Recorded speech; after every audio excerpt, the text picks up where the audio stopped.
Olá, tudo bem?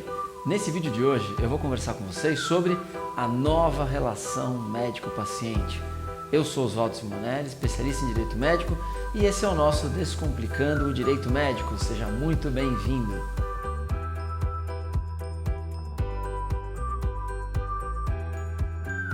Olá, tudo bem? Nesse nosso vídeo eu vou conversar um pouquinho com vocês sobre o que eu chamo da nova relação médico-paciente. É inegável que a relação médico-paciente, ao longo dos últimos anos principalmente, tem passado por algumas transformações substanciais. Com a entrada de novas tecnologias, as próprias modificações que foram sendo trazidas no âmbito farmacológico, as novidades tecnológicas em termos de tratamentos médicos e a própria telemedicina que a gente tem conversado tanto aqui nos nossos canais, nas nossas redes, não é? Pois bem, é fato que cada vez mais a relação médico-paciente é uma relação jurídica, é uma relação que é baseada em princípios, em conceitos absolutamente jurídicos. A gente já teve a oportunidade de ver aqui, em outros vídeos aqui no nosso canal, que a relação médico-paciente hoje, ela é norteada pelo que a gente chama de CDC, Código de Defesa do Consumidor.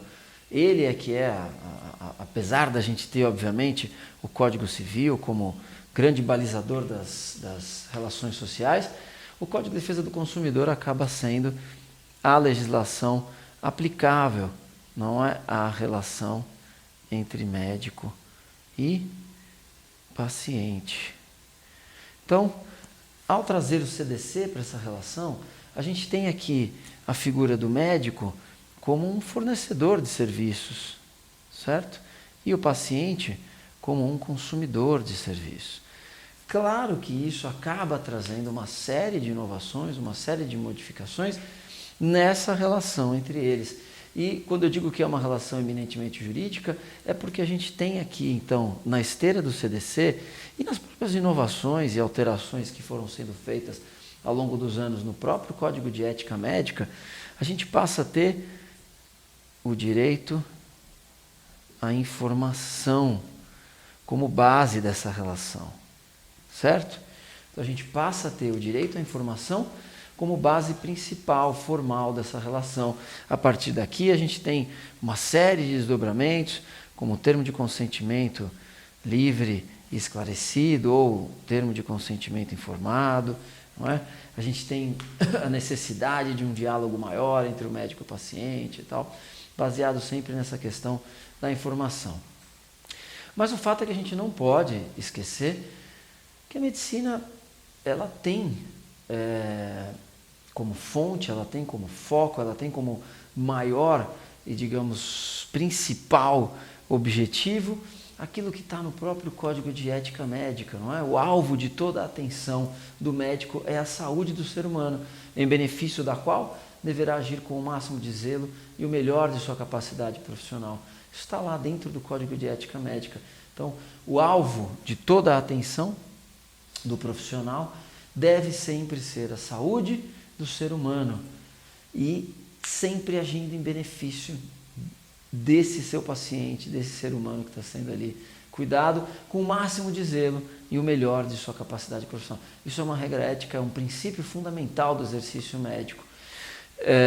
Eu gosto muito de trabalhar com uma frase de um médico francês, um cirurgião francês, século XVI, se eu não me engano, Ambroise Paré. Ambroise Paré dizia o seguinte, eu não sei se meu francês também está 100% correto, mas acho que é esse o nome dele. A arte da medicina está em observar, curar algumas vezes, aliviar muitas vezes, consolar sempre. Olha que interessante. A arte da medicina está em observar, certo? Curar algumas vezes, aliviar muitas vezes e consolar sempre, certo? Digamos que essa aqui é a escala da relação médico-paciente. Observar, curar, aliviar e consolar. Esses são os grandes princípios que devem nortear a relação médico-paciente.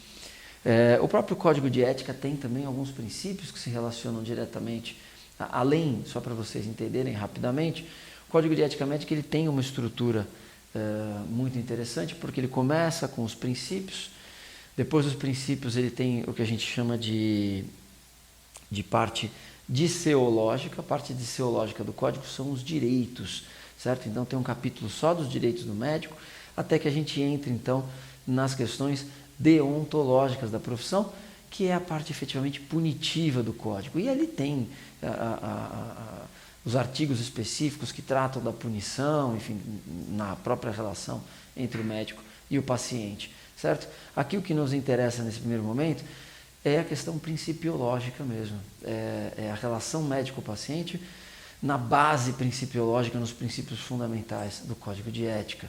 Então, além desse princípio fundamental que eu já comentei com vocês, né, o alvo de toda a atenção do médico, a saúde do ser humano, há outros também igualmente importantes. Por exemplo, compete ao médico aprimorar continuamente seus conhecimentos e usar o melhor do progresso científico em benefício do paciente. O médico, e aqui eu acho que é a principal base da relação médico-paciente, o médico guardará sigilo a respeito das informações de que detenha conhecimento no desempenho de suas funções, com exceção dos casos previstos em lei. Sigilo, certo? Eu acho que esse aqui é um dos principais fundamentos da relação médico-paciente. Há possibilidade de quebra desse sigilo? Sim, há algumas exceções que permitem a quebra, mas o sigilo está previsto já no juramento de Hipócrates, como base da relação entre o médico e o seu paciente. O médico guardará sigilo, então, a respeito das informações de que tenha conhecimento, e aqui é interessante que o Código fala, com exceção dos casos previstos em lei. Na verdade, a gente tem algumas exceções previstas no próprio Código de Ética. Justa causa, dever legal, autorização expressa do paciente. Não vou entrar, obviamente, não vou me aprofundar nesses aspectos do sigilo, porque isso, obviamente, dá até um outro vídeo a respeito desse tema, né? Mas é importante saber que o sigilo ele é quase que absoluto nessa relação entre médico e paciente. Um princípio extremamente interessante que a gente tem no Código, ele entrou no Código de 2009, quando teve a alteração do Código de Ética de 2009, e eu tive a oportunidade de participar ativamente dessa redação, não necessariamente desse inciso, né, desse princípio, mas desse Código de 2009. Eu já trabalhava na época no Conselho de Medicina aqui de São Paulo, e a aprovação final foi através de um evento que aconteceu no próprio estado de São Paulo, chamado de Quarto CONEM, em que foi decidido e aprovado, então, o Código de 2009, que foi um código que trouxe mudanças muito grandes com relação ao anterior. O anterior era de 88, passou aí um grande período até ele ser modificado. Esse código agora de Código de Ética de 2018, que entrou em vigor agora em 2019 e tal, ele não trouxe tantas alterações assim, ele foi mais uma revisão. O Código de 2009 foi, de fato, uma alteração, representou uma alteração substancial. Pois bem, o fato é que houve a previsão quanto à criação de um inciso que trouxe muita discussão dentro dos princípios fundamentais, que é a natureza personalíssima da atuação profissional do médico não caracteriza a relação de consumo. E aí, enfim, eu não preciso dizer para vocês a quantidade de discussões a respeito dessa previsão específica, na medida em que a gente falou agora há pouco aqui, né? A gente estava falando do CDC, e aí eu venho para vocês com um artigo do Código de Ética Médica que diz que a natureza personalíssima do médico não caracteriza a relação de consumo. O que eu quero dizer com isso? Que essa relação que a gente está vendo aqui é uma relação muito pessoal, muito própria, individual, personalíssima, como diz o Código. Então, mas então eu tenho o Código de Ética, eu não vou mais aplicar o Código de Defesa do Consumidor? Não, são coisas distintas, são coisas diferentes, cada qual com seu cada qual, certo? Então, o que significa isso? O Código de Defesa do Consumidor, sim, ele vai ser aplicado à relação médico-paciente, já está firmado isso na jurisprudência. Eu, particularmente, não concordo, acho que não deveria ser aplicado, mas o fato é que se aplica. E isso a gente está falando em termos de relações de direito civil, relações sociais, relações jurídicas. Aqui é uma relação ético-profissional. E lembrando que o Código de Ética, ele traz normas e regras para o profissional médico. Ele não pode trazer normas e regras para quem não é médico. Ele não pode trazer normas e regras para o próprio paciente.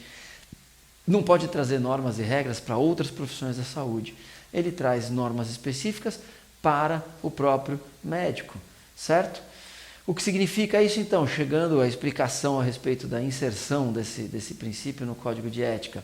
Significa que para o médico ele jamais pode tratar a relação médico-paciente como uma relação consumerista. Ele deve tratar essa relação de forma ética, seguindo os princípios que estão previstos nesse código regulamentador da atividade médica, certo? Então, sob o ponto de vista ético, a relação médico-paciente não é uma relação de consumo, é uma relação ético-profissional, certo? E também esse código teve algumas inovações importantes com relação à autonomia do paciente. A relação médico-paciente atual prevê cada vez mais a autonomia do paciente. A relação médico-paciente ela sempre foi muito baseada, fazendo um parênteses aqui, no que a gente chama de uma situação vertical, certo? Em que o médico está acima e o paciente está abaixo. Cada vez mais essa relação vem se horizontalizando, certo? Em que médico e paciente devem ficar um frente ao outro, certo? Não há mais essa hierarquia, digamos assim. Sempre vai haver, obviamente, uma hierarquia técnica, porque nós estamos falando de alguém que detém um conhecimento técnico muito grande e alguém que não detém o conhecimento técnico, certo? Mas que deve participar do processo decisório. As decisões com relação a tratamentos, tal, elas devem ser compartilhadas entre o médico e o paciente, certo? Elas devem ser divididas. E nessa esteira, o Código de 2009, então, trouxe um princípio extremamente importante na relação médico-paciente que diz: no processo de tomada de decisões profissionais, de acordo com seus ditames de consciência e as previsões legais, o médico aceitará as escolhas de seus pacientes relativas aos procedimentos diagnósticos e terapêuticos por eles expressos, desde que adequadas ao caso e cientificamente reconhecidas. Então aqui a gente está falando de norma ética voltada para os médicos. O que significa isso? Então o médico deve aceitar na relação com o seu paciente, ele deve aceitar as escolhas dos pacientes relativas aos procedimentos diagnósticos e terapêuticos por eles expressos. E aqui tem a ressalva que mais nos interessa, desde que seja adequada ao caso, à vontade do paciente, né? E 2, cientificamente reconhecida. Só para a gente entender, vamos pegar aqui um exemplo que aconteceu aí alguns anos atrás, 2, 3 anos atrás mais ou menos, a questão da fosfentalonamina, né? Aquela famosa pílula do câncer, a pílula que, enfim, diziam que curava o câncer.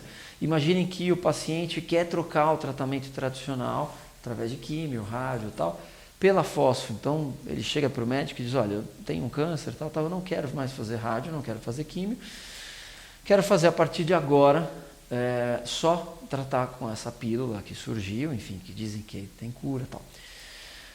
O médico não deve aceitar essa decisão. Ele pode até, enfim, e aí o código prevê que haja o fim do relacionamento entre médico e paciente, mas ele não pode aceitar essa decisão do paciente porque é uma decisão que não é adequada ao caso e não é, principalmente, cientificamente reconhecida, certo? Ele pode até negociar um tratamento conjunto, quer dizer, você não para de fazer isso, mas tenta fazer alguma outra coisa, tal.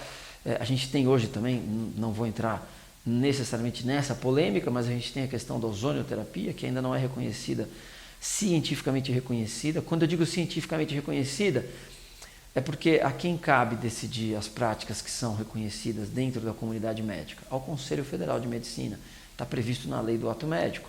Então, para o Conselho Federal, a ozonoterapia ainda é experimental. Então, o paciente que decidir trocar um tratamento por outro, o médico não é obrigado a aceitar essa troca. Agora, o paciente que quer fazer ozônio junto com o tratamento convencional, tradicional, isso pode ser conversado, negociado com o médico, certo? Então, só para vocês entenderem essa importante... E essas previsões, eu cito o Código 2009 porque foi quando elas vieram, foi quando elas surgiram na relação entre médico e paciente. Mas, na verdade, elas estão mantidas no código atual, tá? Esse código de ética médica que já está em vigor, certo? Pois bem, aqui também eu gosto de comentar, a gente estava falando sobre observar, curar, aliviar, consolar, né? Existe um texto interessante que está no site do Conselho Federal de Medicina, a respeito da relação médico-paciente. Aliás, tem bastante material a respeito disso. Tá? Tem um livro muito bom do CREMESP, que vocês podem baixar, é só entrar no site do CREMESP sobre a relação médico-paciente. E nesse trabalho que foi publicado, né, no site do Conselho Federal de Medicina, a gente trabalha também com 4 pilares aqui, que é o confortar, que a gente já viu, né, é o escutar, é o olhar e é o tocar, certo?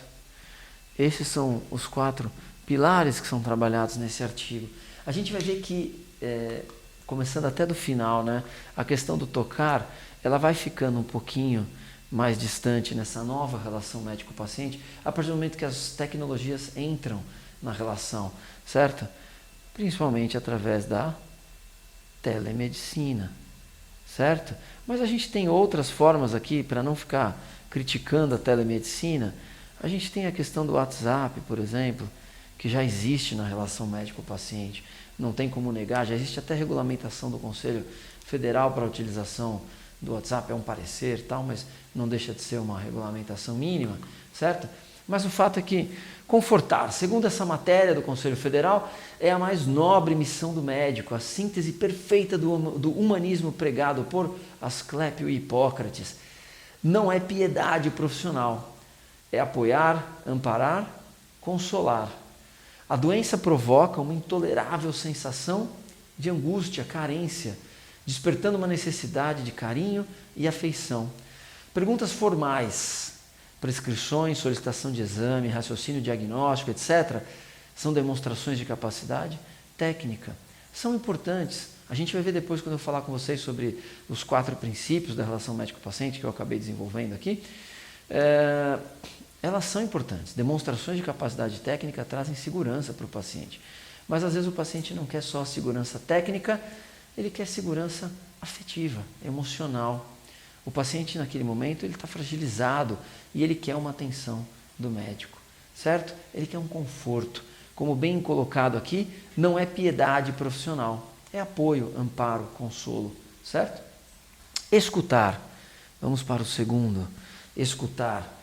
Respeitar o próximo significa reverenciar a divindade que cada um traz no seu interior. E escutar o paciente é a maneira mais sagrada de reverenciá-la. Nas religiões orientais, a menção ao outro é predicado sagrado. Aqui no Ocidente, infelizmente, tem-se o significado que levar uma vida previsionada por prazos fatais, pressa e relacionamentos descartáveis seja uma premissa de sobrevivência. A autêntica escuta exige paciência, atenção, interesse. Olha só que interessante. Paciência, atenção e interesse. Certo? Escutar exige que o médico tenha uma dosezinha de paciência para compreender o que o paciente quer dizer, né? Que ele tenha muita atenção naquilo que está sendo falado, porque às vezes os sintomas eles vêm através desse diálogo, eles vêm através desse escutar, ele consegue pegar detalhes importantes a respeito do que ele precisa necessariamente saber. Nem sempre os exames complementares vão mostrar tudo que o médico precisa para fazer o tratamento. Por isso que escutar é tão importante. E principalmente interesse. Ele precisa demonstrar que ele está interessado naquilo que o paciente está falando para ele. O médico que quiser desenvolver com o paciente uma relação construtiva não pode ficar demonstrando tédio, impaciência ou insensibilidade, certo? O olhar. Segundo os gregos, o rei dos sentidos. O paciente gosta e precisa ser olhado. Ele quer ter certeza de que existe para o médico. Ele não quer ser só mais um registro, mais um número no computador, mais um número de protocolo, mais um número como paciente. Ele quer ser alguém para o seu médico. O médico que esqueceu o significado do olhar precisa reaprendê-lo e também esquecer um pouquinho o computador, certo? O olhar no paciente, olhar nos olhos do paciente, para mostrar que está interessado no que ele tem a dizer e para poder sentir do paciente a verdadeira angústia do que está acontecendo naquele momento. E o tocar. No primeiro toque de mão, o paciente antecipa o clima da sua relação com o médico. A pressão e a duração do cumprimento a ele dirigido são muito significativos. O médico experiente sabe que para a maioria dos pacientes a consulta já é satisfatória quando são auscultados e apalpados. Os doentes não só precisam da habilidade de quem os trata, mas compaixão e desvelo podem ser transmitidos pelo toque, além da competência profissional. Então, o tocar é muito importante. Mas mais do que isso, o tocar está muito mais ligado a uma relação de simpatia, o bom dia, o boa tarde, aquela forma com que o médico se dirige ao seu paciente que entra no consultório, já demonstram como ele vai e como ele está recebendo aquele paciente, certo? Então, é muito importante a gente trabalhar com esses 4 aspectos da relação, trazidos pelo próprio Conselho Federal de Medicina, certo? O fato é que hoje a gente tem, nessa nova relação, a questão tecnológica, a tecnologia. Não dá para negar. O espaço virtual, as redes sociais, elas trazem uma nova relação entre o médico e o paciente. Tanto que a maior dificuldade hoje é justamente a gente conseguir estabelecer quais são os limites da postura ética do profissional nessas redes sociais. Enquanto profissional, obviamente, não tem nada a ver com as suas redes sociais pessoais. O fato é que a gente tem hoje, sim, a tecnologia, e é interessante, vem surgindo até um novo termo, né? Antigamente as pessoas que eram viciadas em remédios e farmácia e tal eram os hipocondríacos, né? Hoje surge um novo termo que são os cybercondríacos. O que são os cybercondríacos? Eu achei tão interessante quando eu descobri esse termo. São aquelas pessoas que ficam procurando na internet diagnósticos. Elas têm que estar com alguma doença, elas têm que estar com algum problema. Então, isso tende a ser até uma nova patologia, na medida que os hipocondríacos também eram considerados, dependendo do grau, né, como uma doença. Então, os cybercondríacos. Então, o que eu acho interessante é que, assim, cada vez mais as pessoas vão chegar até os consultórios médicos já sabendo mais ou menos, não sabendo tecnicamente, mas já tendo olhado antes e já sabendo mais ou menos no conceito delas o que elas esperam desse médico, o que elas esperam de eventuais diagnósticos, tal, que pode ser uma grande bobagem, mas o médico tem que aprender a lidar com isso. O médico tem que aprender a lidar, que isso faz parte do nosso dia a dia e não é diferente em nenhuma outra área. Vamos trazer então para a relação entre o médico e um advogado, por exemplo. O médico que sofre um processo, que sofre uma demanda, naturalmente ele já vai na internet e vai tentar pesquisar. Ele vai jogar lá no Google alguns mecanismos ali, algumas palavras-chave para tentar descobrir se ele tem grande chance de ser condenado, de ser absolvido. Aí vão aparecer aqueles sites de jurisprudência, ele vai ficar tentando ler aquela jurisprudência. Quando ele chegar no advogado, ele já tem mais ou menos os caminhos que ele imagina serem os corretos. Todas as relações são assim, hoje em dia, todas. Não há quem não faça uma busca prévia. A gente tem a sensação de que se a gente fizer isso, a gente não vai ser enganado, a gente não vai ser, de alguma maneira, ludibriado. E na área da medicina mais ainda, porque a pessoa fica com aquela angústia, ela já quer ver, a gente, obviamente, hoje quer respostas rápidas para tudo, é a nossa era, né?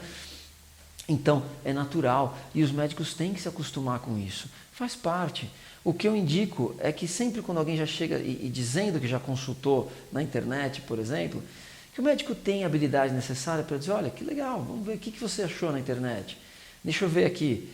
E aí é que ele mostra, na verdade, a autoridade, o conhecimento técnico que ele tem. Na medida que ele vai dizer, olha, não é exatamente isso que você procurou, mas que legal que você procurou. Você já está interessado, você já quer saber o que você tem.